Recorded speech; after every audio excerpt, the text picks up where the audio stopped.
எல்லாருக்கும் வணக்கம். ஆன்மா அருங்கோண சக்கரம் இந்த சேனல்ல உங்கள்கிட்ட சந்திக்கிறது, உங்கள்கிட்ட பேசுறது பெரும் மகிழ்ச்சியாகவும் பெரும் பாக்கியமாகவும் கருதுறேன். அதிகாலை பிரபஞ்சத்தோட மையம், அதோட கூரை பத்தி தான் பார்க்க போறோம். இந்த தியானத்துக்குள்ள ஒவ்வொரு செயலாக்கத்துக்குள்ளேயும் ஒவ்வொரு வடிவத்துக்குள்ள இருக்கின்ற நுட்பமான செயல்களை இந்த பிரம்மத்திலிருந்து நம்ம சொல்லப்படுகிறதும், அதை எந்த வடிவத்திலேயாவது ஒரு மனிதன் தெரிந்து கொள்ள வேண்டும் அப்படிங்கிறதுக்கான ஒரு உன்னதமான செயலாக்கத்தை தான் இந்த செயல் நடந்து கொண்டே இருக்கிறது. திருவண்ணாமலையை பொறுத்தளவுக்கு, திருவண்ணாமலையில லட்சக்கணக்கான பேர் இந்த பௌர்ணமி தினத்துல மலை சுத்துறாங்க. திருவண்ணாமலையில எத்தனையோ அதிசயங்களும் அற்புதமும் நிறைந்த செயலாக்கங்கள் இருந்திருக்கிறது. நீங்க திருவண்ணாமலையில பாத்தீங்கன்னா ஆயிரக்கணக்கான பேர், நிறைய பேர் வர்றாங்க. ஆனா அனுபவம் பெற்றவங்க அப்படின்னு பாத்தீங்கன்னா ரொம்ப குறைவு தான். திருவண்ணாமலையில அவ்வளவு சாமானியம் அனுபவத்தை பெற்ற முடியாது. எதை வேணாலும் பெறலாம். ஏன்னா திருவண்ணாமலை கொஞ்சம் உச்சபட்சம்னு சொல்லுவாங்க. திருவண்ணாமலையில இருந்து ஒரு வேலை செய்யறதுங்கிறது அவ்வளவு சாமானிய காரியம் கிடையாது. அனுபவத்தை பெற்று சொல்றேன். ஒரு அனுபவம் பெறது, திருவண்ணாமலையிலிருந்து ஒரு பணி செய்யறதுங்கிறது அவ்வளவு சாமானிய காரியம் கிடையாது. நீங்க யோகிகள் லிஸ்டே எடுத்து பார்த்தீங்கன்னா பல பேர் இருக்கலாம். அந்த பல பேரும் செலக்டிவா தான் இருக்கும். அதே நேரத்துக்குள்ள இப்ப வர்ற இவ்வளோ கூட்டங்கள், இவ்வளவு செயல்ல அந்த திருவண்ணாமலையில அனுபவத்தை பெறதோ, திருவண்ணாமலையிலிருந்து பணி செய்யறதோ, திருவண்ணாமலையில வேற ஒரு பெரும் செயல் செய்யறதெல்லாம் அவ்வளவு சாமானியமாக நிகழாது. அதற்கு ஒரு பெரும் செயல் என்று இதோடைய பொருளாக நம்ம கருதுறோம். இந்த திருவண்ணாமலை, இந்த மலையில நான் கிரிவல பாதையில சொல்லியிருக்கிறது, திருநேர் அண்ணாமலையில அடியையும் முடியையும் கண்ட இடம் அந்த இடம். அதனால அந்த திருநேர் அண்ணாமலை கிட்ட அந்த அந்த அந்த இடத்துக்கிட்ட உள்ள கோவில் கூட போக வேண்டாம். வெளியிலேயோ அந்த இடம் பகுதிகளில் அந்த மலையை சுற்றுற யாராக இருந்தாலும் அந்த இடத்துக்குள்ள உட்கார்ந்து தவம் செய்யும் போது பெரும் செயல் அந்த இடத்துக்குள்ள. இப்ப நம்மளால அதிகபட்சம் ஒரு 15 to 20 நிமிடத்துக்கு மேல நம்மளால உட்கார முடியாது. ஏன்னா அது பெரும் செயல். அங்க நம்மளே தாக்கு பிடிக்கிறது அவ்வளவு சிரமமா இருக்கும். அப்ப ஒரு நார்மல் மனிதருடைய செயலாக்கங்கள் எப்படி இருக்குங்கிறத நீங்க பார்த்து, அப்ப அந்த இடத்தை நான் துல்லியமாக சொல்லியிருக்கிறேன். மலை சுத்துறவங்க, எப்பயாவது திருவண்ணாமலைக்கு வரணும்னு நினைக்கிறவங்க, நம்மளை பார்க்கணும்னு நினைக்கிறவங்க, திருநேர் அண்ணாமலையில 10 to 15 நிமிடம் நீங்க எப்பயுமே, எப்ப வந்தாலும், எந்த காலத்துல இருந்தாலும் அந்த இடத்த விட்டுறாதீங்க. அடியையும் முடியையும் திருவண்ணாமலையில் கண்ட இடம் அந்த இடம். அதுதான் அடிமுடி அப்படி என்று சொல்லப்பட்ட அந்த அடிமுடியை கண்டது, அந்த அடிமுடியை கண்ட இடம் அந்த இடம். அந்த இடத்த பேராற்றலுக்குரிய இடம், பேர் செயலுக்குரிய இடம். யாரும் தேவையில்லை, தானா தவம் வரும், தானா ஒரு பெரிய செயல் நடக்கும், தானா மாற்றம் நடக்கும். எண்ணற்ற செயல் வேற விதமாக அங்கு நடக்கும். ஒரு பெரும் செயல், பெரும் ஆச்சரியமும் அதிசயமும் நடக்கக்கூடிய இடம் அந்த இடம். அடுத்தது அடி அண்ணாமலை அப்படின்னா, இதுதான் முதல் முறையாக ஆதி அண்ணாமலைன்னு சொல்லுவாங்க. இதுதான் முதல்ல திருவண்ணாமலையில தோற்றியதுன்னு சொல்லுவாங்க. இங்க என்னன்னா, இதைதான் நான் காணொளியில சொல்லியிருந்தேன். இந்த கல்லால மரம் அப்படின்னு சொல்லியிருந்ததும், இந்த மரத்துக்குள்ள ஒரு பிரம்மம் இருக்கிறது அப்படின்னு சொல்லி, அது இங்கதான் இருக்கு. அதை நாம் கண்டோம். அதை எப்படி கண்டோம் என்றால், ஒரு பிரம்மத்தை பேர் ஒளியாக, பேர் செயலாக இருக்கும்ல, அது ஒரு உருவமாக கண்டோம். ஒரு வயதான தோற்றத்தில், ரொம்ப முதியவராக, ரொம்ப முதியவர், ரொம்ப வயதானவர், பழமையான வயதானவர், நரைச்ச தாடியோடு, நரைச்ச முடியோடு ஒரு பழமையான வயதானவரை கண்டோம். அவர் என்ன செய்கிறார் என்று கேட்டால், படைப்பு தொழிலை செய்து கொண்டிருக்கிறார். அவர் யாராக இருக்கிறார் என்றால், அவரை பிரம்மமாக இருக்கிறார். அவர் யாராவது கண்டிருக்கிறார்களா என்றால் நிச்சயமாக காணல. அவர் அப்படியாப்பட்ட ஒரு பிரம்மாண்டமான சக்தியாக அடி அண்ணாமலையில் வசிக்கிறார். அவரை நாம் கண்டோம். அவரும் நாமும் ஒரே மாதிரி இருக்கிறோம், அது ஒரு செயல். அடுத்த செயலாக அவருடைய வடிவத்திலிருந்து தான் நம் இந்த உயிர் ஆன்மாவிலிருந்து பணி செய்கிறோம் என்பதையும் அதையும் கண்டோம். அந்த மகா பெரியவர், அவருடைய வேறு மகா பெரியவர், ரொம்ப எனக்கு அங்கு ஆச்சரியம் அதெல்லாத்தையும் கடந்து ஒரு ஒரு பிரம்மாண்டம் மனித ரூபத்துல வயதான தோற்றத்துல வேற வடிவத்துக்குள்ள அது இருக்கிறது. அது முழுமையாக ஒரு பணி செய்யற இடமா இருக்கு. திருநேர் அண்ணாமலை அடியும் முடியையும் கண்ட இடம். அடி அண்ணாமலை ஒரு பிரம்மனாக படைப்பு தொழிலை ஒரு வயதானவராக இருந்து ஒரு பெரும் செயலை பெரும் பணியை எத்தனையோ ஆயிரம் ஆண்டுகளுக்கு முன்னால் இருந்து ஒரு பணி அங்க நடந்துகிட்டே இருக்கு. அதனாலதான் அந்த இடத்தை எல்லாம் மறைப்பொருளாக வைத்துவிட்டு, எப்படி இப்ப புதுசா இருக்கிற கோவில், அண்ணாமலை கோவில், இந்த கோவில் இதெல்லாம் பயங்கரமாக கூட்டமாக இருக்கிறது. இந்த கோவில்லாம் கூட்டம் இருந்தாலும் அவ்வளவு பெருசா கூட்டம் இருக்காது. ஏன்னா இந்த இடங்கள் வேற வடிவத்துக்குள் இருக்கிறது, அந்த இடங்கள் வேற வடிவத்துக்குள் இருக்கு. அப்போ ஒரு பிரம்மனாக இருக்கக்கூடிய ஒரு மகா பெரியவருடைய வசிக்கிற ஒரு இருக்கிற இடமாக அது இருக்கிறது. அவர் நுட்பமாக செயல்படுகிற ஒரு செயலாக்கத்துக்குரியவராக இருக்கிறார். அவரை பார்ப்பது ரொம்ப கடினம் அப்படின்னு நான் பார்த்தேன். அவர் பார்க்கவே முடியாது. அதுக்கு பார்க்க முடியாதுக்கு பேர் ஆற்றலை பேர் அனுபவத்தை பெற்றிருந்தால்தான் பார்க்க முடியும்.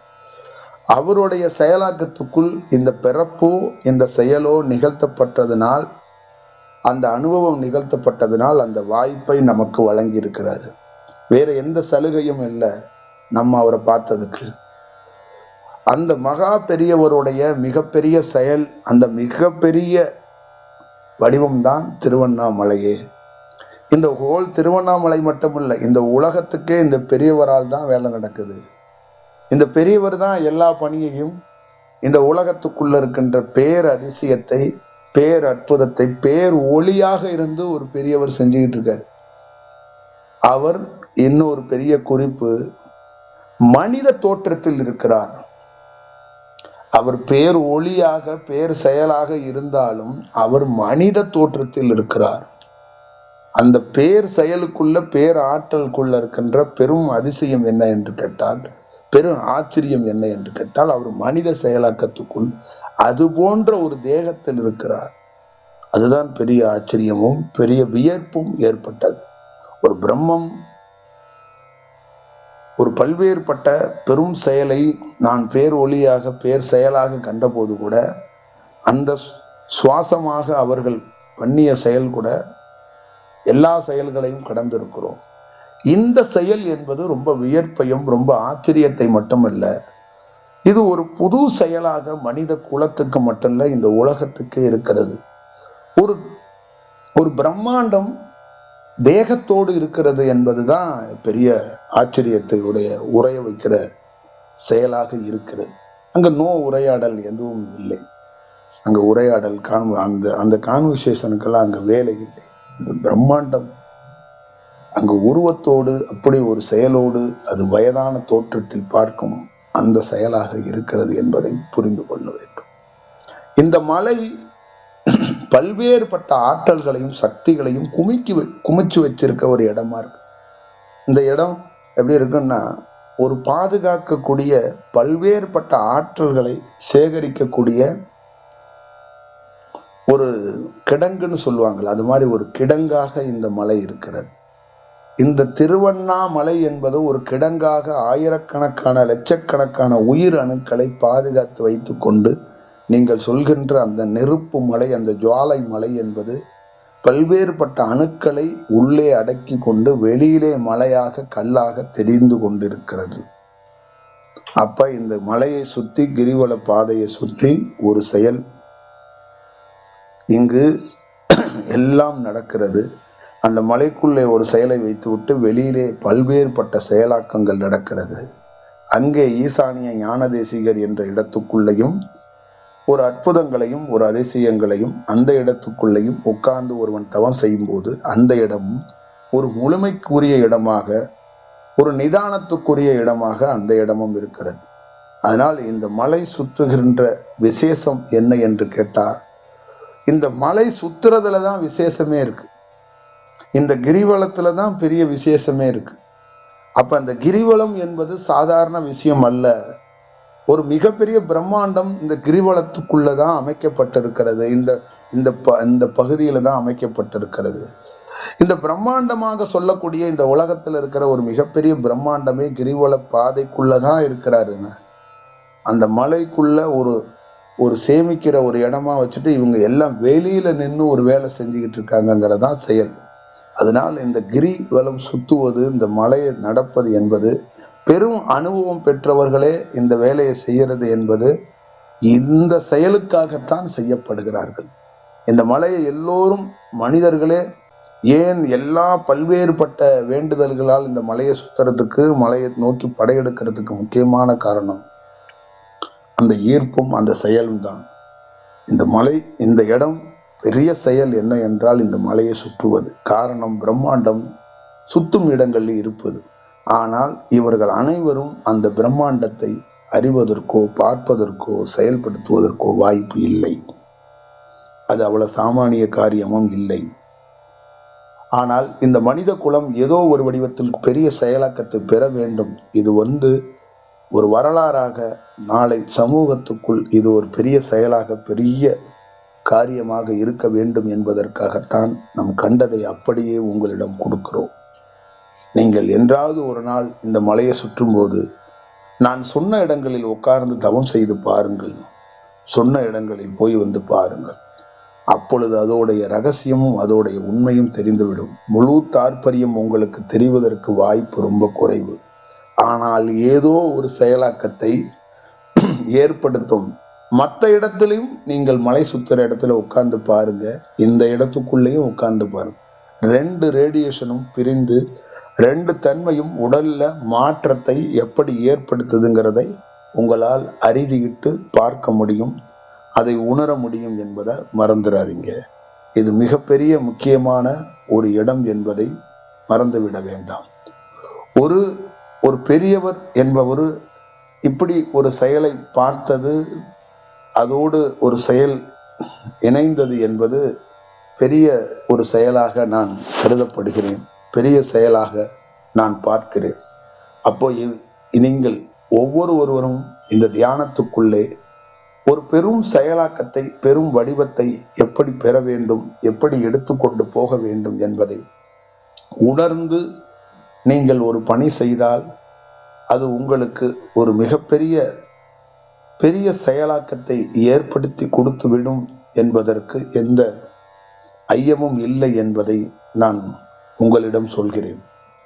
இந்த தியானத்துக்குள்ளே நீங்கள் மிகப்பெரிய செயலாக்கத்தையும் மிகப்பெரிய அனுபவத்தையும் பெறுவதற்கு மிக முக்கியமாக இருக்க போகுவது எது என்று கேட்டால், இந்த சவால் நிறைந்த வாழ்க்கையில், இந்த சவால் நிறைந்த செயலாக்கத்துக்குள்ளே ஒரு மனிதனுடைய வாழ்க்கையில் மேம்பட வேண்டிய ஒரு சூழலும் ஒரு செயலையும் அவ்வளவு சாமானியமாக சாத்தியப்படுத்தி விட முடியாது.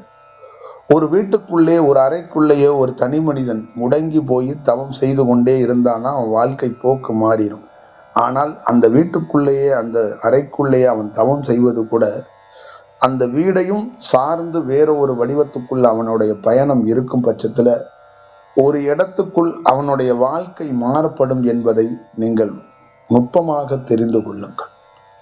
உங்களை பல்வேறுபட்ட ரூபத்தில் உங்களுடைய குடும்பத்தினரோ உறவினர்களோ எல்லா ரூபத்துக்குள்ளேயும் உங்களுக்கு நெருக்கமாக சில தொந்தரவுகளை அளித்தாலும் ஒரு காலகட்டத்தில் அந்த தொந்தரவுகள் எல்லாம் கடக்கப்பட்டு நீங்கள் நிச்சயமாக ஒரு பெரும் செயலாக்கத்தை பெறுவீர்கள் என்பதை மறந்துவிட வேண்டாம்.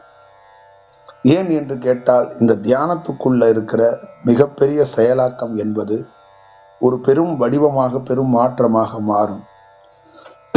ஒவ்வொருத்தரும் மனிதனும் பின்காலத்தில் ஒரு செயலாக்கத்துக்குள், இந்த ஆன்மா அருங்கோண சக்கரங்கிறதுக்குள்ள இருக்கின்ற செயலை, இந்த வடிவத்துக்குள்ள அவன் எதுவும் செய்யாமல் தன்னுடைய முழு கவனத்தை இந்த சுவாசத்தை மட்டும் கவனிச்சுக்கிட்டு இருந்தானா போதும், அவனுக்கு பதிலாக தானாக அந்த தவம் நடப்பதற்கான பணி நடக்கும். தானா ஒரு பணி ஒன்று அங்க நிகழ்த்தப்படும் அப்படிங்கிறத நீங்கள் அவசியமாக புரிந்து கொள்ளுங்கள். ஒரு புத்தகத்தை படித்துவிட்டு அந்த புத்தகத்தில் இருக்கிற மாதிரியே பயிற்சிகளை எடுத்துக்கிட்டு நீங்கள் தவம் செய்வதோ தவம் சொல்லித்தர்றதோ அதில்தான் அங்கு உடலில் பெரிய பல்வேறுபட்ட பிரச்சனைகள் ஏற்படுது, பல்வேறுபட்ட துன்பங்கள் ஏற்படுது. ஒரு புத்தகத்தில் ஒருவர் எழுதுகிறார் என்பது அவருடைய அனுபவம் எப்படி இருக்கிறது என்பது உங்களுக்கு முழுமையா தெரியாது. அதை ஒன்று விட்டுருவோம். இரண்டாவது, அது எந்த காலகட்டத்தில் வரப்பட்டது என்பதும் அதுவும் உங்களுக்கு தெரியாது. இங்கு லட்சக்கணக்கான பேர் ஃபெயிலியர் நிலையில் இருக்கிறவங்களே தவம் சொல்லி கொடுத்தவங்க நிறைய பேர் இருக்காங்க. அதையும் நான் உங்களுக்கு வரையறையிட்டு கூட காட்டிட்டேன். அந்த ஃபெயிலியர் அப்படிங்கிறத நேரடியாக யார் கால்ஃபர் பண்ணுவா? இவங்கெல்லாம் கொஞ்சோண்டு அனுபவம் கிடைச்சிச்சு, பல நாடுகளுக்கு போயிருக்காங்க, பல உரைகளை நடத்தியிருக்காங்க. நிறைய பேர் எனக்கு கண்ணுக்கு தெரிஞ்சு சமீப காலத்துல யோகானந்தரையும் விவேகானந்தரையும் தவிர ஃபாரின்ல போய் உரை நிகழ்த்தினவன் வேற எவனும் எனக்கு பெருசாலாம் சாதிச்சவனாக எனக்கு எவனும் தெரியலங்க. எல்லா பேருமே அந்த ஒரு சிறு சிறு செயலாக்கத்துக்குள்ளதான் பணி செய்திருக்கிறார்களே ஒழிஞ்ச ஒரு முழுமையான செயலாக்கத்துக்குள்ள எனக்கு தெரிஞ்சு விவேகானந்தரும் யோகானந்தருக்குள்ளேயும் என்ன ஒரு செயல்னா பிரபஞ்ச தொடர்புகளோட பிரபஞ்சத்துடைய அனுமதியோட எல்லா பணியையும் செய்தார்கள். அதை என்னால அறுதியிட்டு சொல்ல முடியும். இப்ப நம்ம பிரபஞ்ச தொடர்புகளோட அதோட அனுமதியோட தான் முழு வேலையும் செய்கிறோம். முழு பணி இங்க நடக்கப்படுகிறது பிரபஞ்சத்துடைய செயல்ல இருந்து தான் செயல்படுகிறது. ஒரு வரத்தை நான் பெற்று வந்து தனிப்பட்ட முறையில் இங்கு ஒவ்வொரு மனிதனும் வாழ்கிறான். ஒரு பெரும் செயலாக்கம் பெரும் செயல் பண்ணி கொண்டே இருப்பவன் என்னன்னா அவன் தனியாக பிரபஞ்சம் தனியாக இருக்கிறான். அவனுக்கு சிறு அனுபவம் கிடைச்சிருச்சு, சமாதியிலேயோ எங்கேயோ குகையிலேயோ போற இடத்துலயோ கிடைச்சிருச்சு. அவன் பணி செய்யறாங்க, இண்டிபெண்டா தனியாக இண்டிவிஜுவலாக ஒரு பணி செய்யறான். பிரபஞ்சத்துக்கும் அவனுக்கு எந்த தொடர்பும் இல்லை. அவனுக்கு கிடைக்கப்பட்ட அனுபவத்திலிருந்து ஒரு பணி செய்யறான், ஒரு செயலாக்கம் செய்யறான். அப்படித்தான் பெரிய போக்கஸாக இருக்கக்கூடிய பெரிய உயர்ந்த இந்த நாட்டில் இருக்கக்கூடிய பெரிய பெரிய ரொம்ப பாப்புலராக இருக்கக்கூடியவங்க எல்லாரும் அவர்களுக்கு பெற்றிருக்கிற அந்த செயல், அந்த வரம் என்று சொல்லக்கூடிய அந்த செயல்ல இருந்து தனித்துவமாக அவர்கள் தனியாக இருந்து அவர்கள் எந்த துறையில இருக்கிறாங்களோ அந்த துறையில சாதிக்கிறாங்க, அந்த துறையில நிற்கிறாங்க. அப்ப அவர்களுக்கும் பிரபஞ்சத்துக்கும் எந்த தொடர்பும் இல்லை. ஆனால் ஒரு யோகி என்பவன் எப்பொழுதும் பிரபஞ்சத்தோடு தொடர்பு வைத்திருக்க வேண்டும். அப்பொழுதுதான் அவனுடைய பணி எந்நாளும் சிறந்த பணியாக, எந்நாளும் அதற்குள் வேற எந்த செயலும் கலக்காமல் பார்த்து கொள்ள முடியும். இப்ப ஒரு தனியா ஒரு வேலை செய்யறவங்களுக்குள்ள அந்த சக்தி காலம் முடிஞ்சிருச்சுன்னு வச்சுங்களேன், அவ்வளவுதான், வெளியில போயிடணும். இப்ப லாகிரியை ஒரு இடத்துக்குள்ள லாகிரியோட சீடராக இருக்கக்கூடிய யுக்தேஸ்வர்கிரி மகாவதர் பாபாவை சந்திச்சுட்டு ஒரு மெசேஜை சொல்றாரு. உங்களுக்கு போதிய காலம் கொடுக்கப்பட்டிருக்கிற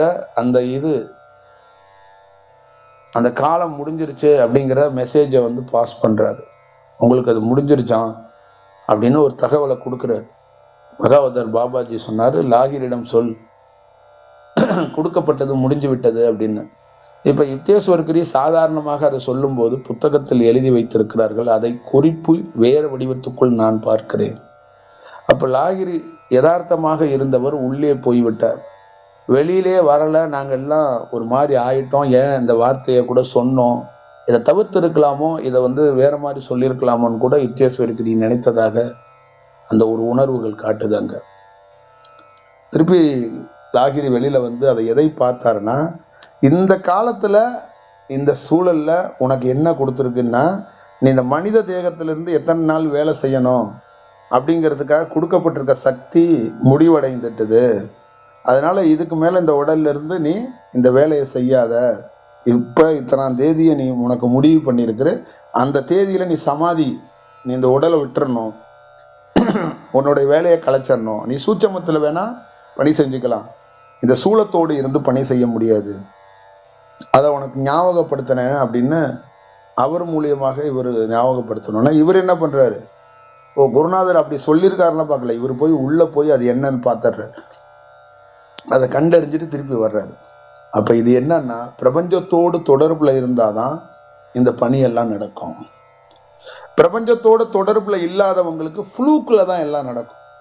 பிரபஞ்சத்தோடு தொடர்பு இருக்கும்போது ஒவ்வொரு வினாடியும் நம்ம செய்யற பணியில கூட ஏதாவது சின்ன குறைபாடுகள் இருந்தா கூட பிரபஞ்சம் சுட்டி காட்டிடும். இங்கு இப்படி ஒரு செயல் நடந்து விட்டது, அதை உடனடியாக சரி செய்வதற்கு ஆல்டர்னேட்டிவ் ஒன்று கொடுத்துரும். இத இப்ப ஒரு சிலையை பிரதிஷ்டை பண்றதுக்கு அதுக்கு முறை, அதுக்கு ஒரு செயல், அதுக்கு ஒரு வடிவம்லாம் வச்சிருப்பாங்க. இதெல்லாம் கடந்து ஒரு யோகி ரொம்ப சாதாரணமாக அதை கையாளுவோம். மற்றவங்க எல்லாரும் அதை வேற மாதிரி கையாளுறாங்க இன்னைக்கு. அது நிறைய பேர் ஒரு செயலை செய்யறதுக்கான பல்வேறுபட்ட முறைகளை வச்சிருக்கிறாங்க. ஆனால் ஒரு யோகி அப்படி அதை கையாள்வது இல்லை. ஏன் என்று கேட்டால், அவன் பிரபஞ்சமாக இருந்து அந்த பணியை ரொம்ப ரொம்ப சாதாரணமாக எளிதாக செய்துவிட்டு கடந்து போயிடும். அப்பொழுது நீங்கள் பிரபஞ்சத்தோடு சேர்ந்து ஒரு பணி செய்யறது தான் மிகப்பெரிய செயலாக இருக்கும். அதனாலதான் யோகானந்தரோ விவேகானந்தருக்குள்ளேயோ அமெரிக்கா போன்ற நகரங்களுக்குள்ள எவ்வளோ துன்பங்கள் துயரங்கள் இருந்தாலும் அவர்கள் பிரபஞ்ச தொடர்புகள், பிரபஞ்சத்துடைய அனுமதியோடு போனதுனால அது பெரும் செயலாக இருந்தது. மற்றவர்கள் அனைவரும் இங்க யாரா வேணாலும் இருக்கட்டும், எனக்கு தெரிந்து பெரிய தொடர்புகளோ பெரிய செயலாக்கத்துக்குரியோ இல்லை. அப்ப அவர்கள் எல்லாம் பல ஆயிரம் பேர் அவர்கள்லாம் பேசப்பட்டிருக்காங்க. அவங்களெல்லாம் அவர்களுடைய புத்தகம்லாம் ரொம்ப பேசப்பட்டிருக்கு. அதெல்லாமே ஒவ்வொரு வடிவத்துக்குள்ள இருக்கிறது தான். இதை இந்த உலகம் இந்த தன்மையை உணராமல் ஒரு செயல் செய்யாமலே ஒரு வேலை செய்யறது அப்படிங்கிறது தான் ஒரு பணி. ஒரு வீட்டுல ஒரு முக்கியமான ஒருத்தர் இறந்து போயிட்டார். பெரிய கோடீஸ்வரன், ஒரு கிராமத்துல மிகப்பெரிய கோடீஸ்வரன். அவர் இறந்து விட்டார். அப்ப என்ன பண்ணிட்டாங்கன்னா, ஊர்லயே பெரிய கோவிலாக உருவாக்கி அவர் சமாதி வைக்கிறாங்க. அந்த கோடீஸ்வரனை ஊர்ல பெரிய ஆளுல அவங்க ஊர்லயும் அதை ஏற்றுக்கொண்டார்கள். அப்படி எங்கள் எங்கள் தந்தையை நீங்க தெய்வமா வழிபடணும்ட்டாரு அவருடைய பிள்ளைங்க எல்லாம். இப்ப அந்த ஊர் மக்கள் எல்லோரும் அவரை வழிபடுறாங்க. கோவிலுக்கு என்ன நடக்குமோ அது எல்லாத்தையும் செய்யுங்கப்பா அப்படின்ட்டாங்க. எல்லாம் நடக்கிறது. ஆனால் அந்த ஊரில் பெரிய மாற்றம் 6 மாசத்துல. ஏன் அப்படின்னா, இவன் பேயாக இருக்கிறான், செத்து போனவன். நல்ல தன்மையில் இல்லை, நல்ல செயலாக்கத்தில் இல்லை. அவனுக்கு கோவில் இருக்கு, அவனுக்கு சிலை இருக்கு, அவனுக்கு வழிபாட்டு இருக்கு, அவனுக்கு பூஜை இருக்கு. ஆனால் அவன் பேயாக இருக்கிறான், அவன் நல்ல தன்மையில் இல்லை. அதனால் அந்த ஊரு ஒரே அதிர்வலைகள், நிம்மதியற்ற வாழ்க்கையை ஒவ்வொருத்தனும் வாழ்றான். அந்த பெரிய கோடீஸ்வரனுடைய மகனும் நிம்மதியற்ற வாழ்க்கையை வாழ்றான். இதை அறியறதுக்கான வாய்ப்பே இல்லை. போற வழியில ஒரு பிச்சைக்காரன் சொல்லிட்டு போனான், பைத்தியக்கார பயில்வலா, செத்தவனுக்கு எதிர்க்கடா கோயிலு, அவன் இந்த ஊரையே சுடுகாடா ஆக்கி போடுவான்டா, இதெல்லாம் இடிச்சு தள்ளுங்கடா, அப்பதான் உங்களுக்கு நிம்மதியான தூக்கம் வரும் அப்படின்ட்டான். அந்த கோடீஸ்வரன் அப்படியே பார்த்துக்கிட்டே நிற்கிறார். பைத்தியக்காரா பாடுறா அப்படின்னு சொல்லிட்டு காரி 3 தடவை துப்பிட்டு கீழே போயிட்டார். இப்ப இவரு உறைந்து போனார். என்ன செய்யறதுனே தெரியாத உறைந்து போனார். ஆனால் இவர் இந்த சொல் கேட்டு நாளைக்கு ஏதாவது ஒன்று ஆயிடக்கூடாது அப்படிங்கிறதுக்காக உடனடியாக அந்த கோவிலை இடிச்சு தள்ளுங்கடான்ட்டு. உடனே எல்லாரும் ஊர்ல இருக்கவங்க கூட யோசித்தான், இடிங்கடா அப்படின்ட்டு. இடிச்சு எல்லாத்தையும் ஒன்றும் இல்லாம தூக்குங்க, எரிங்கடா அப்படின்னு சொல்லி விட்டார். எல்லாத்தையும் தூக்கி வீசி எறிகிறாங்க. அடுத்த நாள் அந்த பிச்சைக்காரர் வந்தார். அங்கே நின்று ஒரு தண்ணியை கையில் அள்ளி 3 தடவை தூக்கி அடிச்சுட்டு அவர் பாட்டில் போயிட்டே இருந்தார். அடுத்த நாள்ல இருந்து அந்த கிராமமே ஒரு சுபிச்ச நிலைக்கு மாறப்பட்டுருச்சு. ஏன்னா பேயா இருந்தவன் ஓடி போயிட்டான். அதையெல்லாம் சரி செஞ்சன்னா ஒரு யோகியாகப்பட்டவன் தானாக வருவேன். நீ உனக்குள்ளே ஒரு கட்டுமானத்தை வச்சுக்கிட்டு செயற்கையாக ஒரு தியானத்தை வச்சிருந்தனா உன் வீட்டுக்கு நான் வரமாட்டேன். செயற்கை தியானத்தை இருக்கிற இடத்துக்குள் எப்பொழுதுமே உயர்ந்த ஆற்றல் வராது. நீ என்னுடைய ஆன்மா அருங்கோண சக்கரத்தை மட்டும் நீ வைத்து உண்மையாக இருந்தா நான் கிடையாது, இந்த பிரபஞ்சம் வரும். நீ எவனோ ஒரு தியானத்தை கையில பிடிச்சுக்கிட்டு இருந்தானா நான் ஓடிடுவேன் வெளியில. நிஜம் எந்த கொம்பம் தடுத்து நிறுத்தினாலும் நிற்காது. கற்பனையான பொருள் போகாது, அது அங்கேயே சுத்திக்கிட்டு இருக்கும். அதுவும் ஒன்ன மாதிரி தான். ஆனா நிஜம் அப்படி கிடையாது. அதனாலதான் நிஜத்தை அறிய முடியாம பல பேர் பைத்தியம் முடிச்சு சுத்திட்டு இருக்காங்க உலகம் முழுக்க. இதுதான் விஷயம். அப்ப இந்த கிராமம் முழுக்க மழை பொழிவோ பெரும் அதிசயமோ பெரிய அற்புதமோ அந்த கிராமத்தில் நிகழ்ந்தது. அப்ப இந்த கிராமத்தில் உள்ள அத்தனை பேரும் ஆச்சரியத்தில் உறைந்து போனார்கள். தூக்கத்தை கெடுத்தவன் தூக்கம் இல்லாமல் தவித்தவனெல்லாம் நிம்மதியாக தூங்கினான். தூக்கத்தில் நிறைய பேர் அவஸ்தைப்பட்டு இருக்கான்னு சொல்றாங்க. முன்னோர்கள் ஆன்ம விடுதலை அடையலைனா கூட பல்வேறுபட்டவங்களோட தூக்கம் கெட்டு போயிடும்.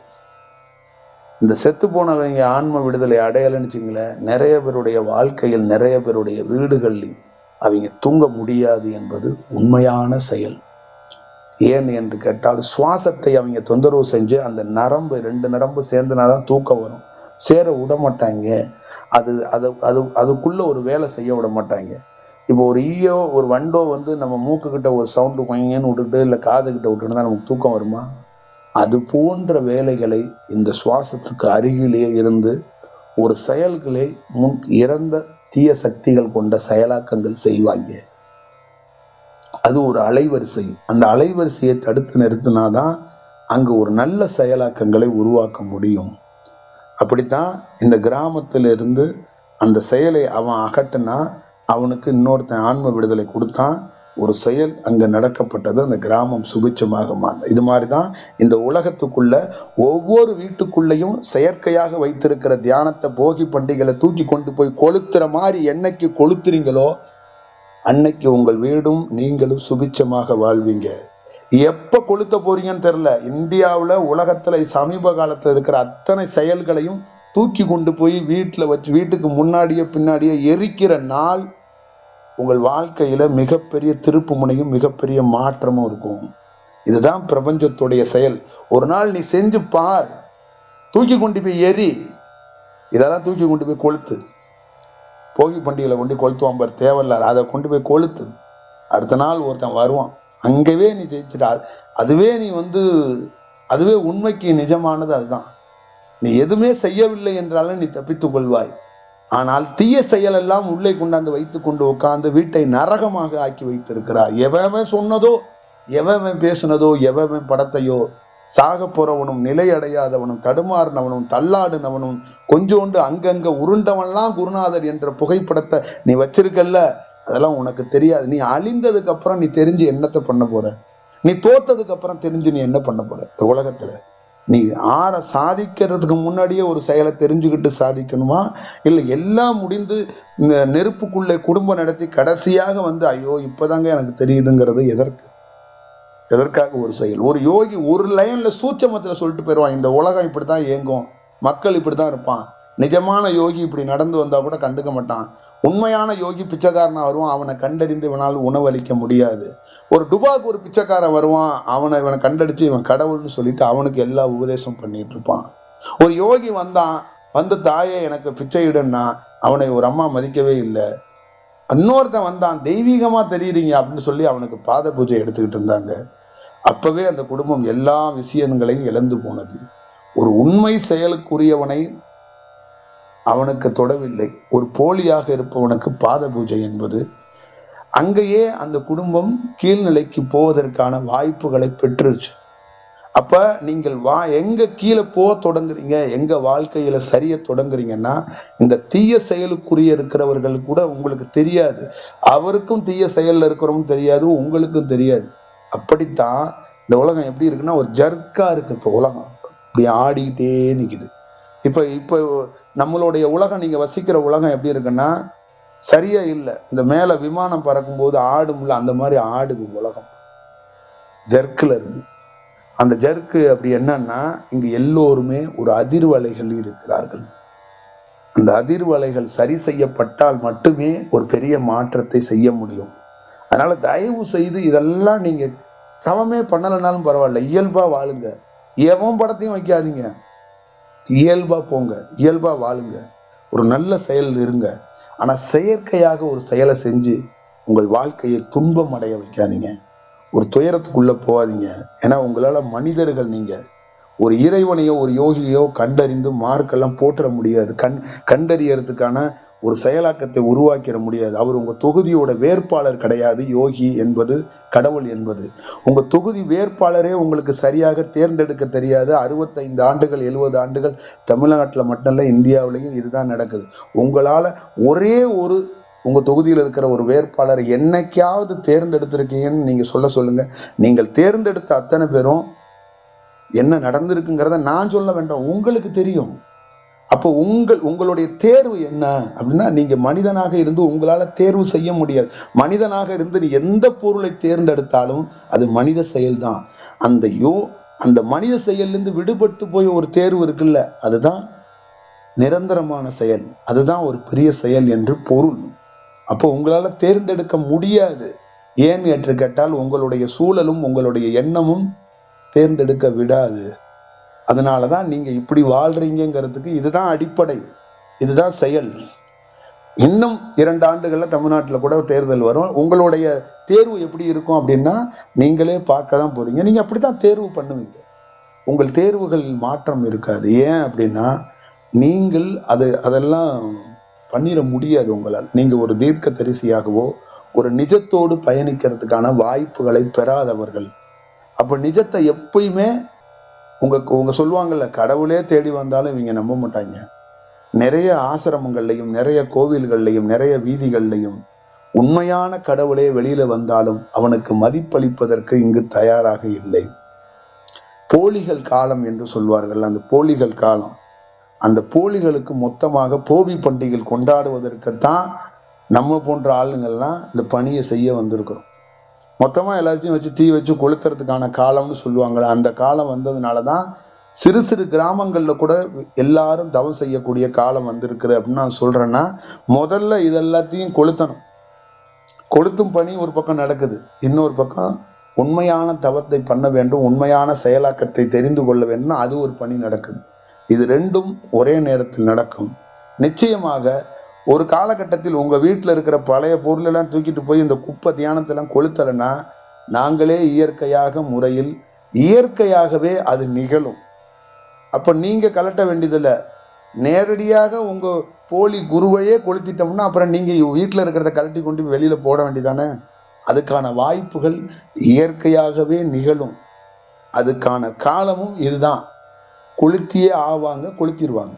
ஏன்னா இந்த பிரபஞ்சம் என்பது அதோடைய பெரிய செயல் இந்த உலகத்தில் இருக்கின்ற எல்லா காலத்துக்காக காத்திருப்போம். காலம் வந்துருச்சுன்னா யாரு பேச்சையுமே அது கேட்காது. காலம் வராத வரைக்கும் தான் நீ எத்தனை கொலை பண்ணாலும் எத்தனை கொள்ளடிச்சாலும் கண்டுக்காம அமைதியா இருக்கும். காலம் வந்துருச்சுன்னா அதோடைய செயல்பாடுகளை எவனாலையும் தடுத்து நிறுத்த முடியாது. அது பணி தொடங்கிருச்சுன்னா அது அவ்வளவுதான். அந்த பணியை நிறைவு செய்து அது சமன் செய்துட்டு தான் அது அடுத்த வேலையை பார்க்கும். அதனால் ஒரு நல்ல தியானத்தையும் ஒரு நல்ல செயலையும் ஒரு மனித போக்கில் மிகப்பெரிய மாற்றத்தையும் உயரத்தையும் இந்த மனித குலம் அடைய வேண்டும் என்பது நீங்க பார்த்துக்கங்க. ஒரு நல்ல செயலாக்கத்துக்குள்ள சந்திப்போம். விரைவில் இந்த ஆன்மா அருங்கோண சக்கரத்துக்கான புத்தக பணி நடந்துகிட்டு இருக்கு. விரைவில் அதுக்கான வெளியீட்டு தேதி இருக்கும். இதற்குள்ள இருக்கின்ற அத்தனை பேரும் அந்த நன்னாள்ல நீங்க எல்லாரும் கலந்து கொள்ளணும். ஒரு பெரும் செயலாக இதை மாறுவதற்கான ஒரு பெரிய வேலையா இருக்கணும், ஒரு பெரும் செயலாக நான் கருதுகிறேன். அதனால இதோட ஒரு நல்ல செயலுக்குள்ள நீங்களும் நிற்க வேண்டும். அது விரைவில் இருக்கும், வந்து பாருங்க. நல்ல விஷயமா இருக்கட்டும். நன்றி, வணக்கம்.